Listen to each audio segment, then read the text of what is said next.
My name is Carol Whitfield. I'm 29 years old, an APS caseworker in California.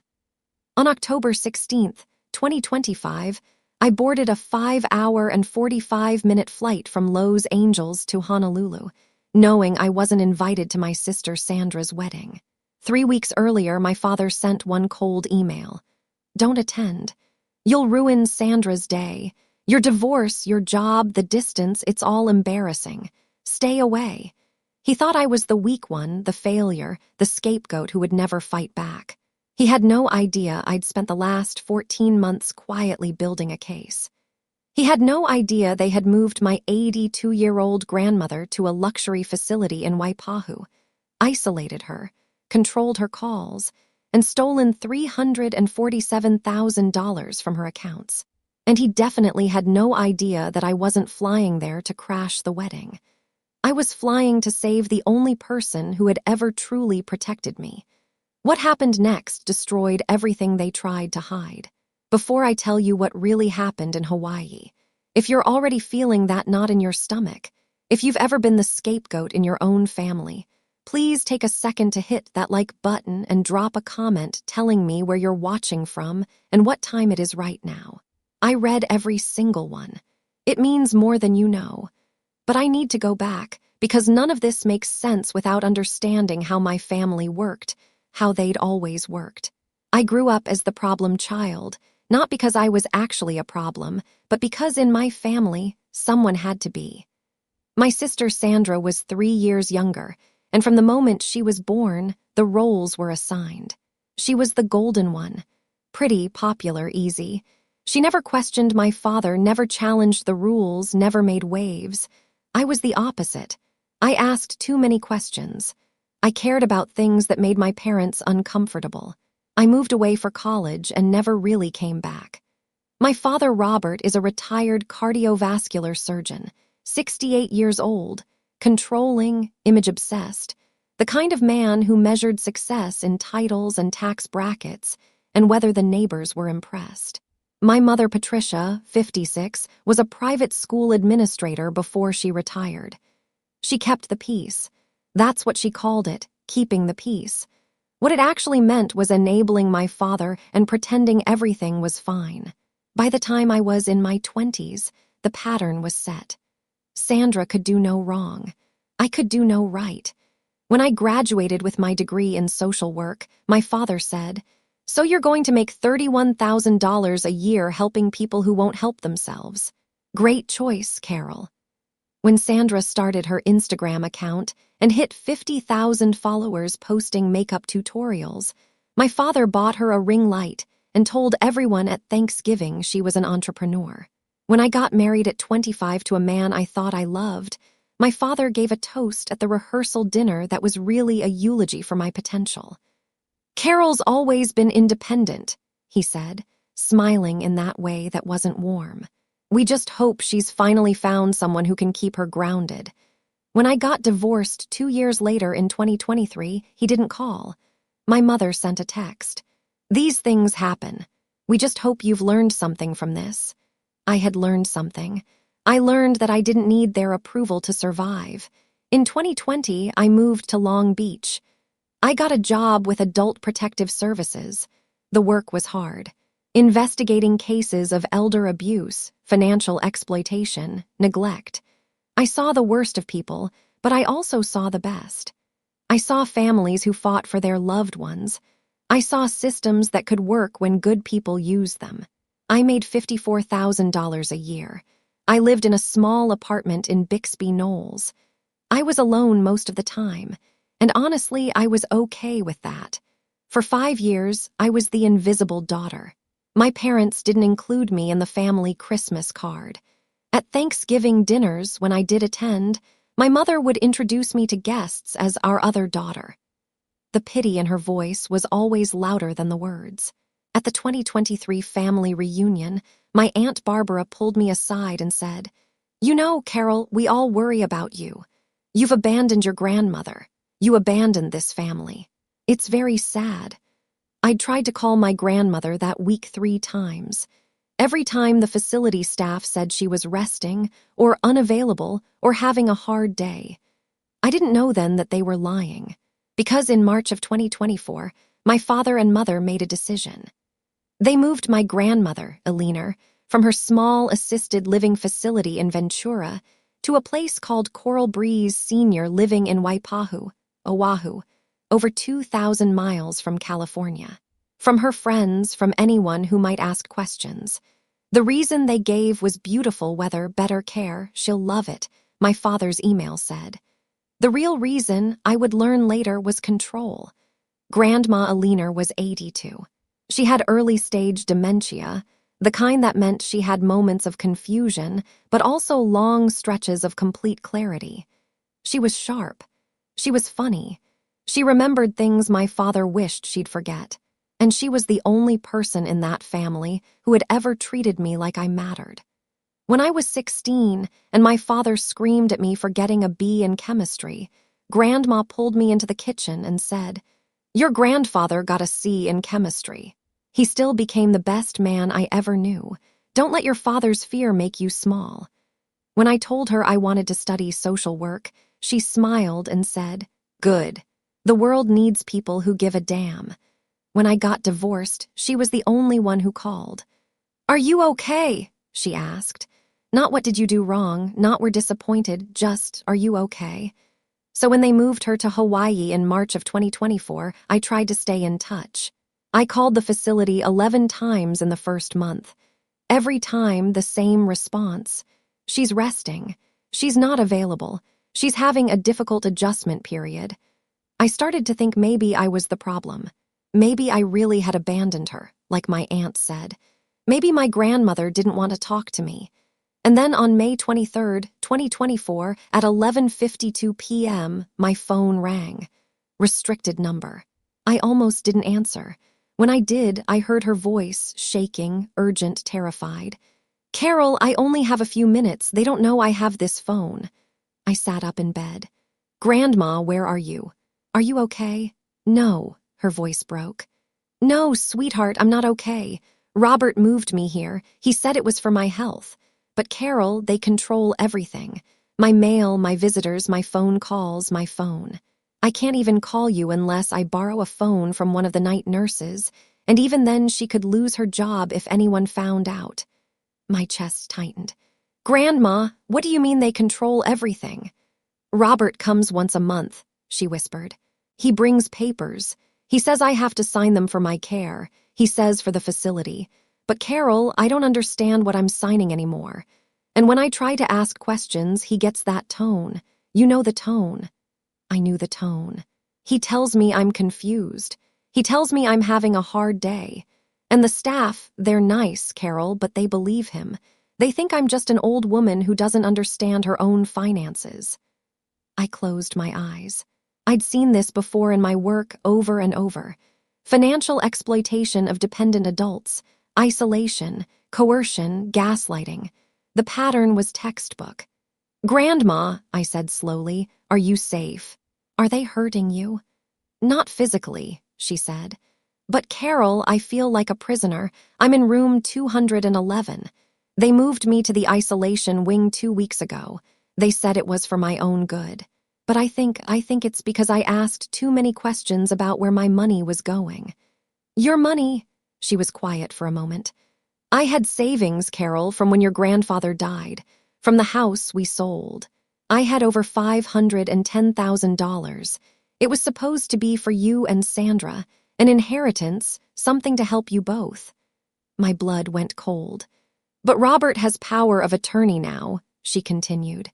"He got me to sign it the day they moved me here, March 15th. And ever since then, there's been withdrawals, large ones. He says they're for my care, for upgrades to my room, for special therapy. But Carol, I don't get special therapy. I get the same meals as everyone else. I don't understand where the money is going." I grabbed a pen, started writing. "How much, Grandma? How much has he withdrawn?" "I don't know exactly," she said. "But last time I saw a statement, he left it on the table by accident. It said my balance was down to $183,000. That was 2 months ago. $327,000. Gone. Grandma, I said carefully, can you get me copies of those statements, can you? No. Her voice was sharp, scared. Carol, if they find out I called you, they'll take the phone. They'll move me somewhere I can't call anyone. I needed you to know. I needed someone to know that I'm not crazy, that something is wrong. You're not crazy, I said. Grandma, I believe you and I'm going to help you, I promise. I have to go, she whispered. The nurse is coming back.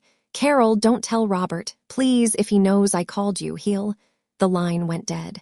I sat there in the dark for a long time, phone in my hand, heart pounding. Then I opened my laptop and started a new document. Case file, unofficial, personal. Victim, Eleanor Whitfield, age 82. Suspected perpetrator, Robert Whitfield. And I got to work. Over the next 14 months, my grandmother called me 23 times. Always late at night, always brief, always when the sympathetic night nurse, Michelle, though I never learned her last name, would let her borrow a phone. Each call added another piece to the puzzle. Call number 3, June 15th, 2024. Robert brought Sandra last week. They were celebrating something. She showed me pictures of an office she'd rented. She said the money came from family investments. But Carol, I never approved any investments for Sandra's business. Call number 8, July 15th. There's a pattern. Robert visits every second Tuesday of the month. Always between 2 and 4 p.m., always with papers. He puts the pen in my hand and says, "Just sign here, Mother. It's for your care." I'm so tired by then, Carol. I just sign. Call number 12, September 3rd. I heard him on the phone in the hallway. He said, "After the ceremony, we'll finalize everything. She'll sign the last transfer, then it's done." Carol, what ceremony? What transfer? I took notes. 62 pages of handwritten notes. Dates, times, details, cross-referenced with everything I knew about financial elder abuse from my casework. And I started pulling records. Grandma signed a limited power of attorney authorization, faxed it to me through the facility's business office. The staff thought it was for estate planning consultation. Technically, it was. On September 3rd, 2025, I received 18 pages of bank statements. $347,312.75 withdrawn over 11 months, from December 2023 through October 2024. Every withdrawal between $25,000 and $35,000. Every withdrawal made on a day when the facility's visitor log showed Robert Whitfield present. The stated purposes, according to the withdrawal slips: enhanced care services, specialized medical therapy, facility upgrades for resident safety. I called the facility's billing department, pretended to be verifying insurance coverage for a family member considering admission. "And what's the average cost for your enhanced care services?" I asked. "Our base rate includes all standard care," the woman said pleasantly. "We don't charge separately for enhancements unless a resident requires round-the-clock nursing, which is an additional $4,000 a month. And specialized therapy, that's covered under our partnership with Medicare and most insurance plans. We don't bill separately for physical or occupational therapy." I thanked her and hung up. Then I pulled up the California Secretary of State's Business Registry. Sandra Whitfield Media, LLC, registered April 3rd, 2024. Initial capital investment, $347,000. Source of funds listed, family trust. I stared at that screen for a long time. My sister's influencer business funded with money stolen from our grandmother. And my parents, my father definitely, my mother probably, had helped make it happen. I didn't cry, I didn't scream. I didn't throw my laptop across the room. I opened a new tab and started researching elder law attorneys in Honolulu. Because this wasn't about anger anymore. This was a case. On August 20th, 2025, my grandmother called with news. "Robert and Patricia were here yesterday," she said. Her voice sounded different, flatter, like she was reading from a script she'd memorized. "They told me about Sandra's wedding. October 18th, a destination wedding in Hawaii at a place called Garden of Eden Chapel in Honolulu. I wrote down the name. That's nice, Grandma. Carol, her voice dropped. They were too excited. Not about the wedding, about something else. Robert kept saying, finally, everyone will be together. Finally, we can finish this properly. Finish what? I don't know, but after they left, I heard him on the phone in the parking lot. I was at my window. He didn't know I could hear him. She took a breath. He said, after the ceremony, we'll finalize everything. She'll sign the last transfer, then it's done. My pen stopped moving. The last transfer. I think he means the house, Carol, your grandfather's house in Ventura. It's paid off. Worth about $695,000. It's still in my name, but Robert's been talking about quitclaim deeds, about simplifying my estate, about making sure everything is properly allocated before Her voice cracked. Before I'm gone. I closed my eyes. The wedding wasn't just a wedding. It was the end game. Gather the family. Create the appearance of unity and celebration. Get Grandma tired and emotional from the event. Then the next day at some quiet family dinner, slide the papers across the table. Sign here, Mother. It's just to make things easier for your peace of mind. With witnesses, with lawyers, with the image of a loving family doing the responsible thing. And Grandma would sign because she'd be exhausted, because Robert would use that tone, because she wouldn't want to ruin Sandra's happiness. Grandma, I said quietly, when is this happening? The wedding is October 18th. Robert mentioned something about a family dinner on the 19th at a restaurant. He said we'd all celebrate together and take care of some paperwork while we were all in one place. October 19th. I had 2 months. Grandma, I said, I'm going to fix this, I promise, but I need you to trust me. I do trust you, sweetheart. She was crying now, soft, tired. You're the only one I trust. But Carol, what can you do? You're in California. They're going to make me sign. They're not going to make you sign anything, I said, because I'm coming to get you. Silence. Then, Carol, they didn't invite you to the wedding. I know. If you come here, Robert will. I don't care what Robert does. My voice was steady. Cold. You said it yourself, Grandma. The wedding is when they'll finish this, which means the wedding is my only chance to stop them. How? I smiled, even though she couldn't see me. I'm an APS caseworker, Grandma. This is what I do for a living. And you just gave me everything I need. On September 12th, 2025, I had a Zoom meeting with an attorney named Richard Harmon, 56 years old, 23 years specializing in elder law, based in Honolulu. I'd found him through the Hawaii State Bar Association. His reviews mentioned words like tenacious and doesn't back down and will fight for seniors. I spent 40 minutes laying it out. The timeline, the bank statements, the pattern of visits. The recordings of my grandmother's calls, 8 of them, made with her verbal consent, clearly stating she felt coerced and didn't understand what she was signing. Richard listened without interrupting. When I finished, he leaned back in his chair. Carol, this is one of the clearest cases of financial elder abuse I've seen in 15 years. Your father is using power of attorney to systematically drain your grandmother's estate. The money trail is obvious. The coercion is documented. If we can get this in front of a judge, we can freeze the accounts and start an investigation. What do we need? I asked. Your grandmother's testimony in person, on video, while she's lucid. She needs to clearly state that she did not knowingly consent to these transfers and that she feels isolated and coerced. How long does she need to be lucid? 20 minutes. Maybe less if she's clear. Just enough to establish competency, confirm the facts, and request protection. I thought about Grandma's pattern. The lucid windows that could last an hour or more in the mornings. The way she'd fade in the afternoons. I can get you 20 minutes, I said. Richard nodded slowly. Then we file a temporary protective order, emergency hearing, freeze the accounts, stop the transfers. Your father would be blocked from accessing her finances until a full investigation is completed. And if my father tries to fight it, he will fight it, Richard said. He'll hire lawyers. He'll claim your grandmother is incompetent and you're manipulating her. He'll try to get emergency guardianship. Can he win? Not if we get her testimony first.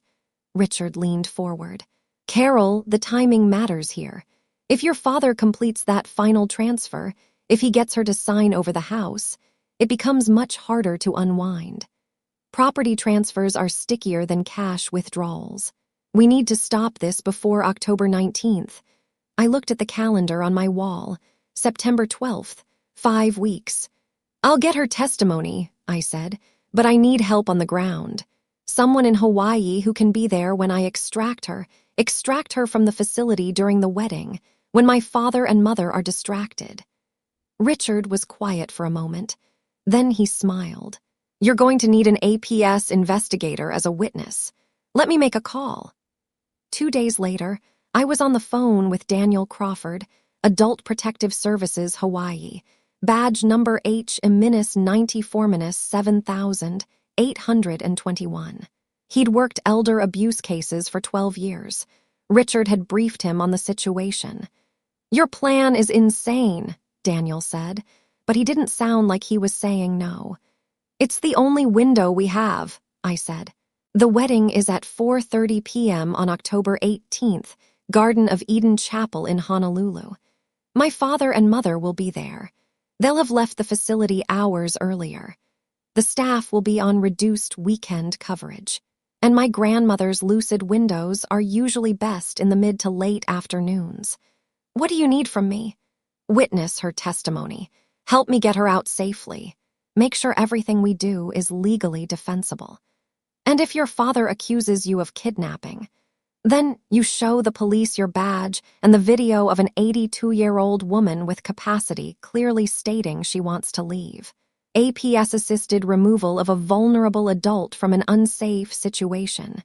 Textbook, Daniel laughed. You've done this before. I've done cases like this 100 times, I said. Just never with my own family.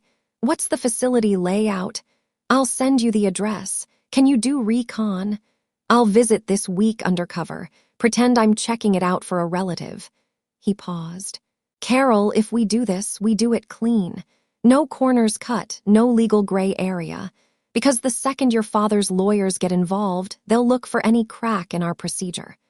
I understand. And if your grandmother isn't lucid that day, if she can't give clear testimony, I closed my eyes. Then we abort and I lose. Okay, Daniel exhaled. I'm in. Let's get this old woman out of there. On September 20th, 2025, I booked my flight. United Airlines Flight 1748. LAX to Honolulu. October 16th, 2025. Departure 10:40 m one way. $439. I requested time off from work. October 15th through October 23rd. My supervisor asked if everything was okay. Family emergency, I said. I hope it's nothing serious. It will be, I said, but it needs to happen. I booked a room at the Pacific Vista Hotel. 4 nights, room 714, $194 a night. 12-minute taxi ride from the Coral Breeze facility, according to Google Maps. I packed carefully. 1 carry-on bag, no checked luggage. I needed to move fast.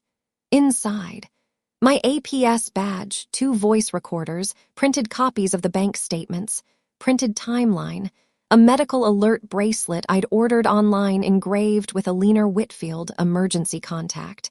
Carol Whitfield, 61955822317, cash $850, phone chargers, change of clothes. And then on September 28th, the email I'd been expecting arrived from Robert Whitfield. Subject, Sandra's wedding.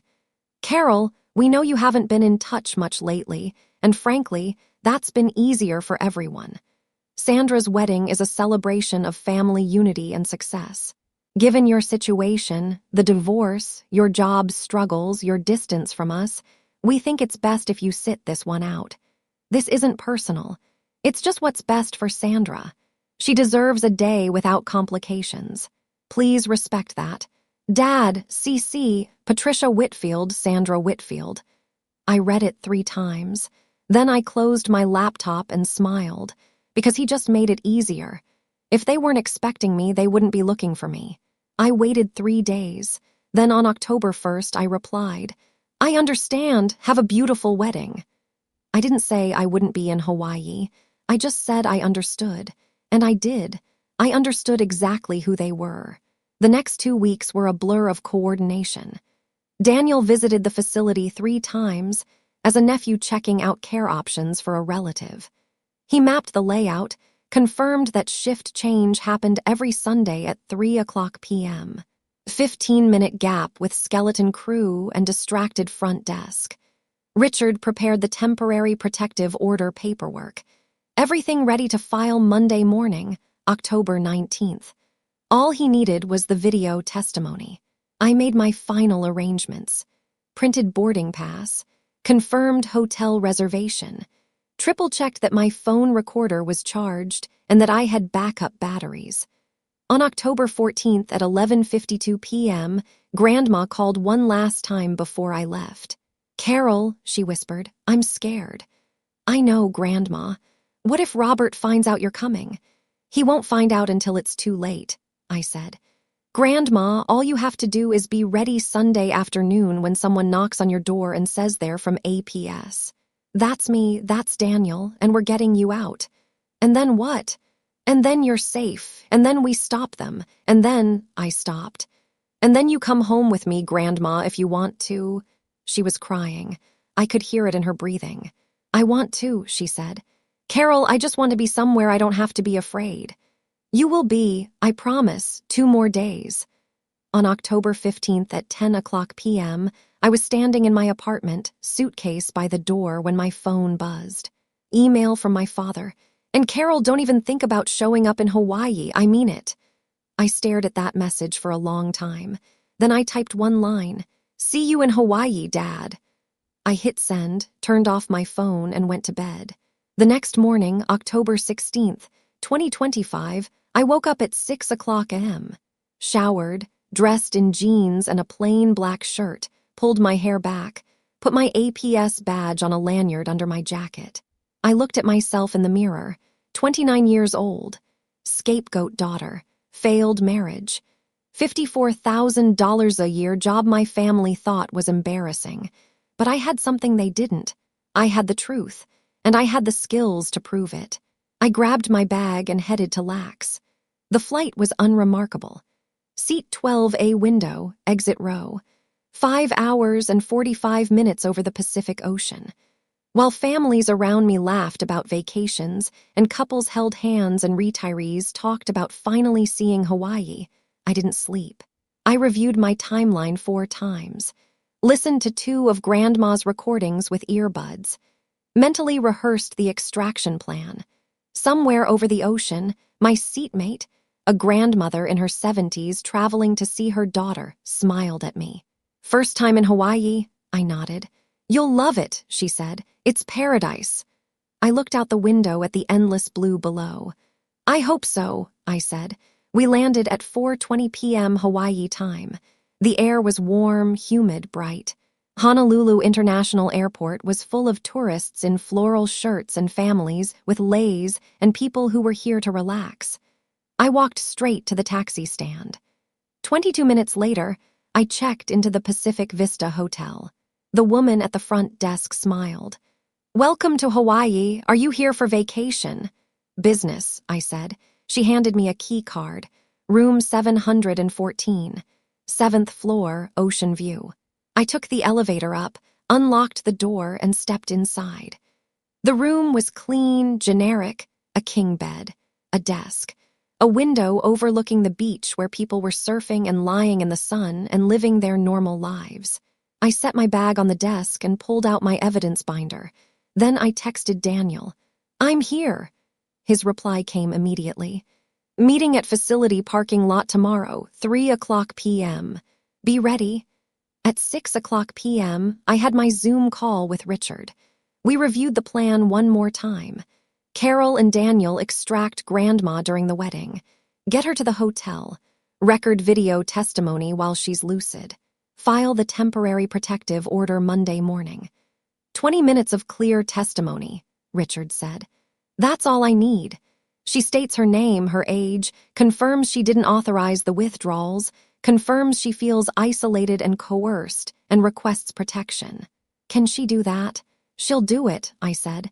And if she's not lucid, then I wait, I said, and we lose the window and Robert completes the transfer.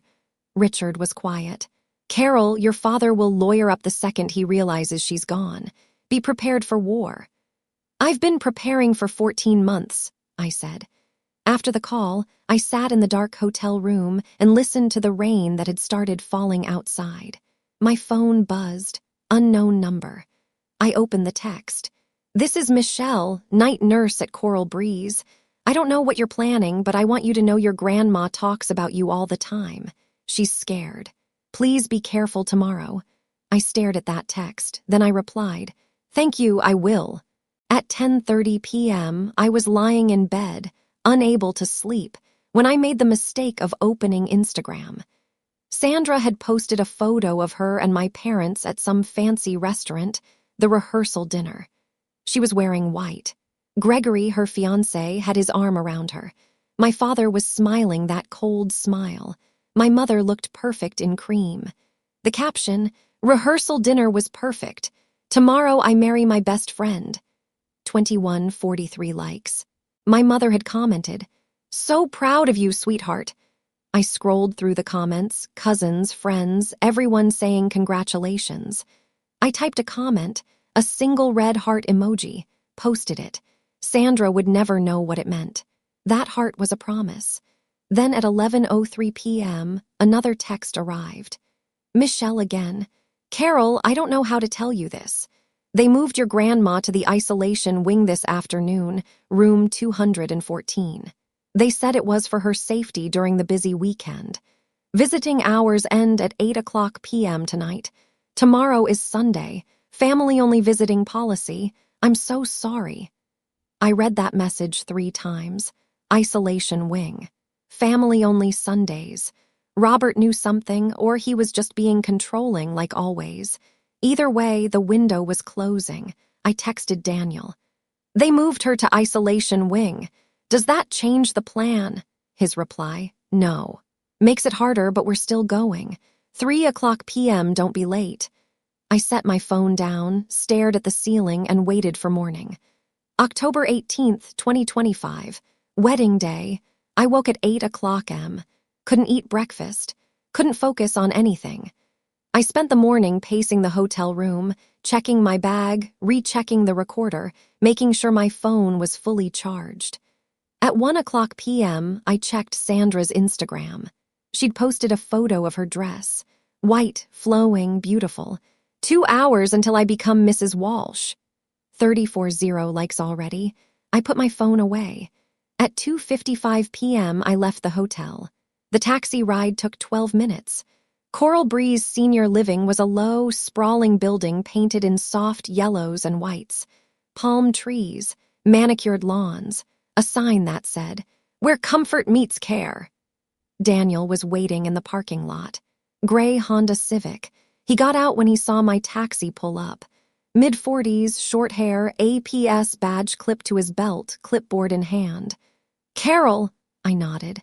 He handed me a visitor badge. You're with me. APS casework consultation. Act like you belong. If anyone asks, we're doing a routine wellness check. Don't hesitate. Hesitation gets you caught. I've been ready for 14 months, I said. We walked toward the entrance. 3:12 p.m., the lobby was quiet. Tropical music playing softly. Receptionist on the phone, nodding absently at our badges. The hallway smelled like sanitizer and artificial orchids. Daniel checked his notes. Room 214, East Wing isolation area. We turned a corner. The hallway was empty. Daniel knocked twice on the door. Mrs. Whitfield, APS wellness check. Silence.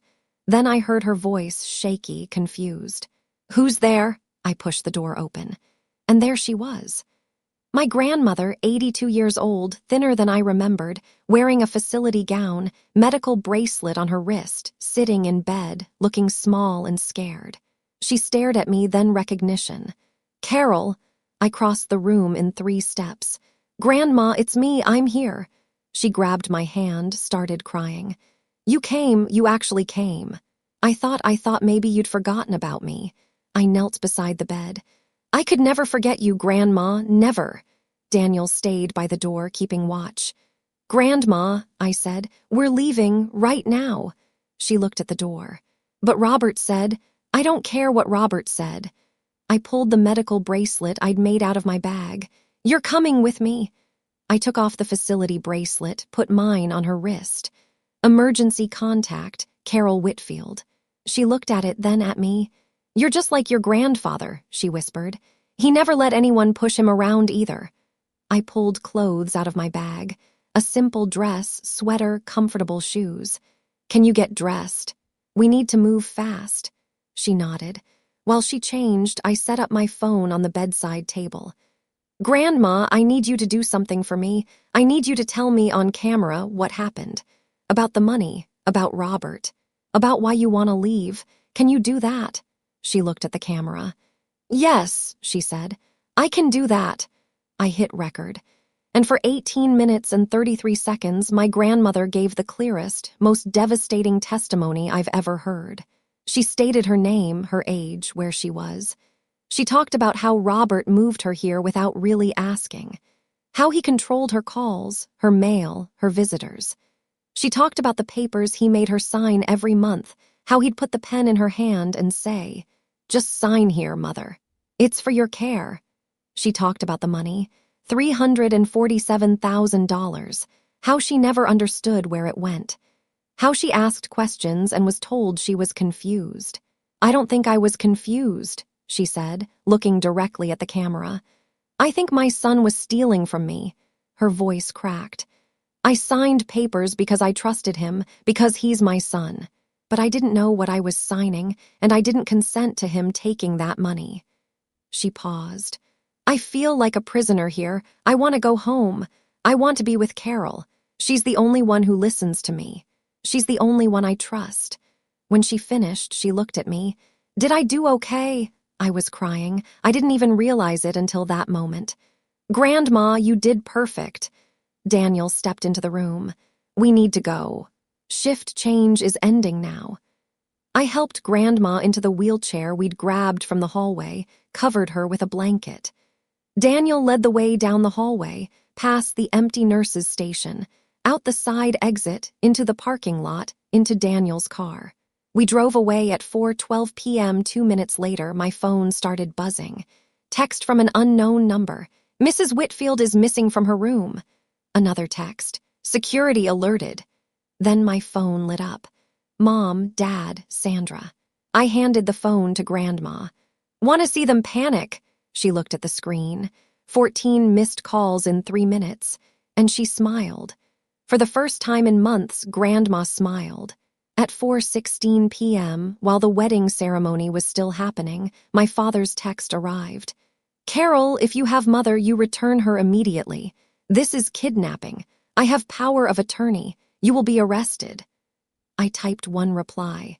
"She's safe. She's with me. And she's not going back." Then I turned off my phone. We drove to the Pacific Vista Hotel, got Grandma up to room 714. She sat on the bed, wrapped in a hotel bathrobe, drinking ginger tea I'd ordered from room service. She looked at me. "What happens now?" I sat beside her, showed her my phone. 31 text messages, threats, panic, rage. "Now," I said, "we wait for them to realize they lost." The next 48 hours were chaos. Monday morning, October 19th, Richard filed the temporary protective order at 9 o'clock a.m. At 10:30 a.m., my father filed a police report claiming I'd kidnapped my grandmother. At 2 o'clock p.m., 2 police officers came to the hotel to interview me. I showed them my APS badge, showed them the video testimony, showed them the bank statements. "Ma'am," the officer said carefully, "your father says you kidnapped your grandmother. Is that accurate?" "Officer," I said calmly, "I'm an APS caseworker. I removed my grandmother from a facility where she was being financially exploited. She gave voluntary testimony. Here's the video. Would you like me to send you a copy?"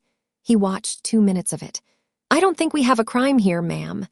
My father hired a lawyer by 4:00 p.m. that day, Caldwell and Shaw, $11,500 retainer. They filed a counterpetition for emergency guardianship, claimed Grandma was incompetent, claimed I was manipulating her. We had a hearing scheduled for Friday, October 24th, but by then, other things were already falling apart for my father. On October 26th, Adult Protective Services Hawaii officially opened an investigation. Case number H-2000 and 25-2000, 247. Lead investigator, Daniel Crawford. On October 28th, bank subpoenas went out to Wells Fargo, Bank of America, and Schwab. On October 30th, my father was questioned by APS investigators. He showed up with his attorney, refused to answer questions without legal counsel present, invoked his Fifth Amendment rights to every question. My mother's interview was different. She came alone. Robert hadn't arranged a lawyer for her. She sat across from Daniel and cried. "I didn't know," she kept saying. "Robert handled all of Mother's finances. I just signed what he told me to sign. He said it was for her care. I didn't know how much. I thought it was just a few thousand here and there. Oh God, what did we do?" Daniel sent me an email that night. "Interview with your mother today was illuminating. She claims ignorance. She's either genuinely unaware or playing dumb to save herself. Either way, she's cooperating now." While the investigation rolled forward, the wedding fallout spread through the family. Sandra's honeymoon was cut short on October 23rd. Gregory insisted they fly back to Los Angeles to deal with this. The family group chat, the one I'd been removed from on October 18th, exploded. 196 messages between October 18th and October 24th. My cousins started sending me screenshots. "Aunt Barbara, Carol has always been dramatic. I'm sure there's an explanation." Uncle Frank, "Wait, I want to hear Carol's side. $347,000 is serious." Cousin Diane, "I'm worried about Grandma. Has anyone actually talked to her?" On October 24th, Diane texted me directly. "Carol, I don't know what's going on, but Uncle Robert is telling everyone you're trying to steal Grandma's money. Is that true?" I sent her one screenshot. The bank withdrawal timeline. She didn't reply for 6 hours. Then, oh my God, does my mom know about this? The cracks were forming. But it wasn't just the family that was fracturing. Sandra's influencer career started taking hits. On November 2nd, her partnership with Be Well Supplements was paused pending resolution of family matters. $6,800 per sponsored post. Gone. Her follower count dropped from 261,000 to 255,000 in 5 days.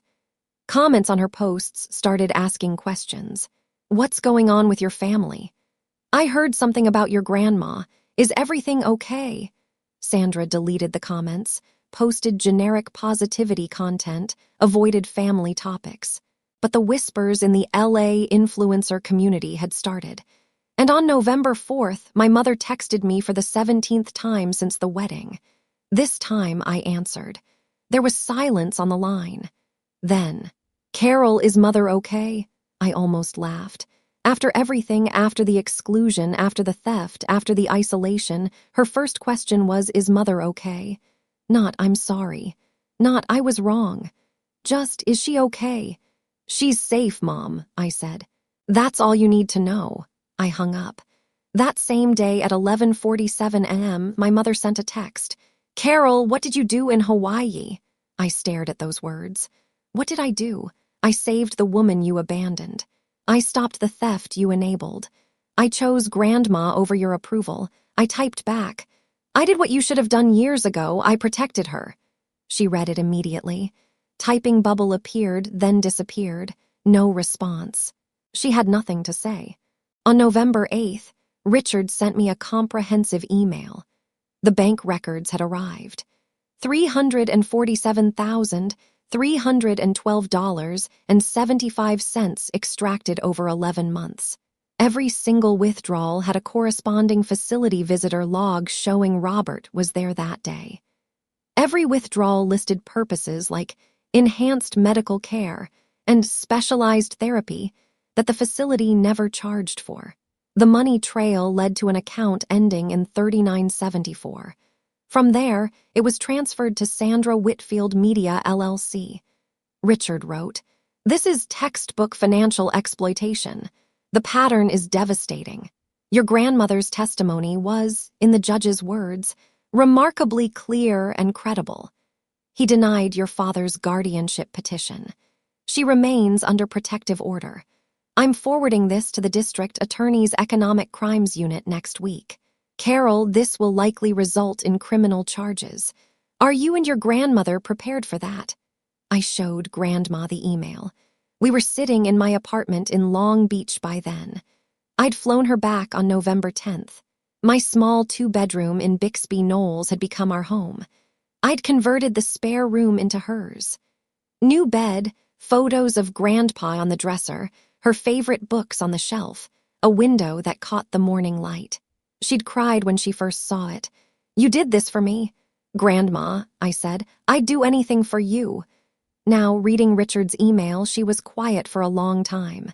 "Criminal charges," she said softly. "Against Robert? Yes, he's my son. I know," she looked at me, "but he's also a thief, and what he did was wrong." "Yes."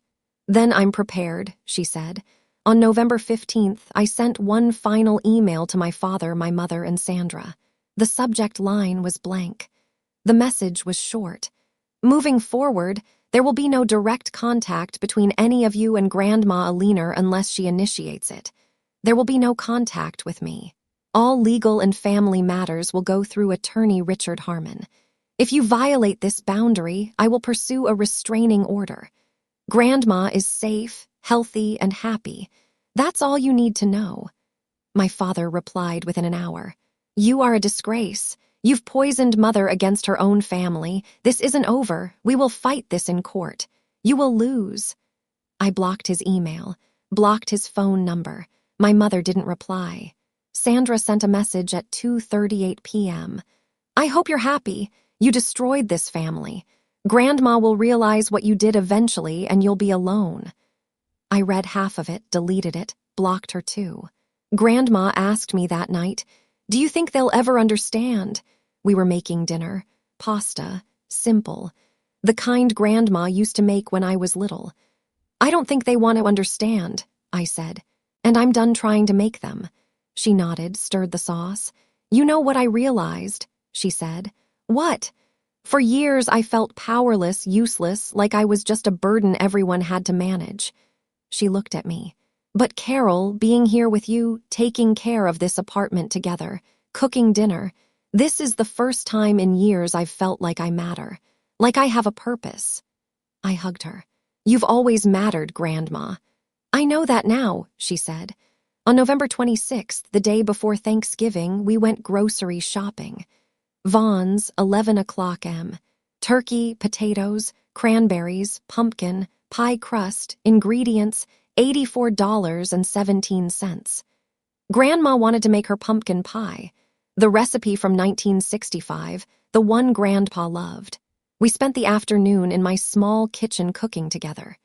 She was lucid the entire time, 3 hours, maybe more, laughing, telling stories about Grandpa, about raising Robert, about me as a child.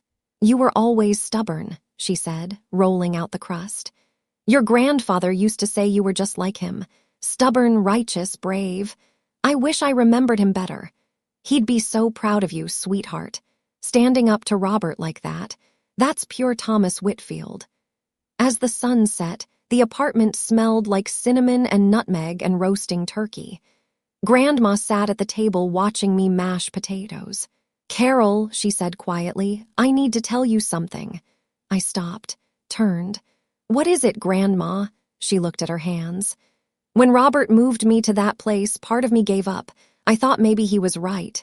Maybe I was too much trouble. Maybe I should just let go. Tears fell. But then you came, and I remembered I was worth saving. I sat beside her, took her hand. You were always worth saving, Grandma. I know that now, she said. Thanksgiving morning, November 27th, 2025. I woke at 9:30 a.m. to find Grandma already up. She'd set the table, 2 places. Simple white plates. Cloth napkins I'd bought at Target. Sunlight through the window. The pie cooling on the counter. We ate at noon.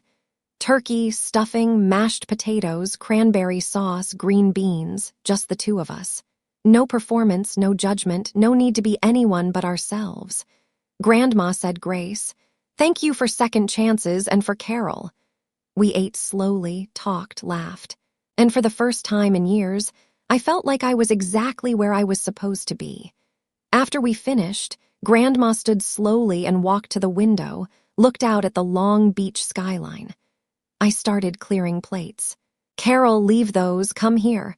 I joined her at the window. She took my hand.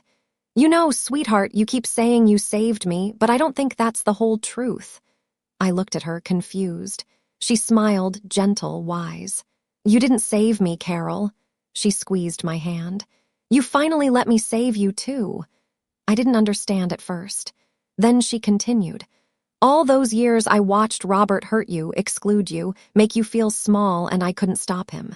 I was too scared, too weak. But when you came to Hawaii, when you chose me, you gave me a chance to be strong again, to be the grandmother I should have been all along. She turned to face me. You let me protect you, finally. And that, my darling girl, saved me. We stood there for a long time, just holding each other, 2 women against the window, city behind us, light around us, finally safe. A week later, I got a text from my father. This isn't over. I deleted it without reading past the first line, because he was wrong. It was over. The fight was over. The need for their approval was over. The version of me that believed I was the problem, she was over too. I'd flown 5 hours and 45 minutes to Hawaii, knowing they'd turn me away at the wedding, knowing I wasn't wanted, knowing I'd never be the daughter they wanted me to be. But I hadn't gone for them. I'd gone for Grandma. And in saving her, I'd found something I didn't know I was looking for. I'd found home, not in a place, not in a big family with matching Christmas cards and rehearsal dinners and people who smiled for photos but cut you down in private. Home was this, a small apartment in Long Beach, a grandmother who called me brave, Thanksgiving dinner for 2, pumpkin pie made from a recipe older than I was, chosen family, and the quiet, certain knowledge that I was finally exactly who I was supposed to be. The criminal investigation is still ongoing as I record this. The DA's office is reviewing the case. Robert has lawyered up completely. Sandra's influencer career is struggling. My mother calls sometimes. I don't answer. The family group chat still exists. I'm still not in it. And I'm okay with that because I have something better. I have Grandma. I have self-respect. I have boundaries. And I have peace. That's worth more than any family dinner ever was. My name is Carol Whitfield. I'm 29 years old, and I'm not the family failure.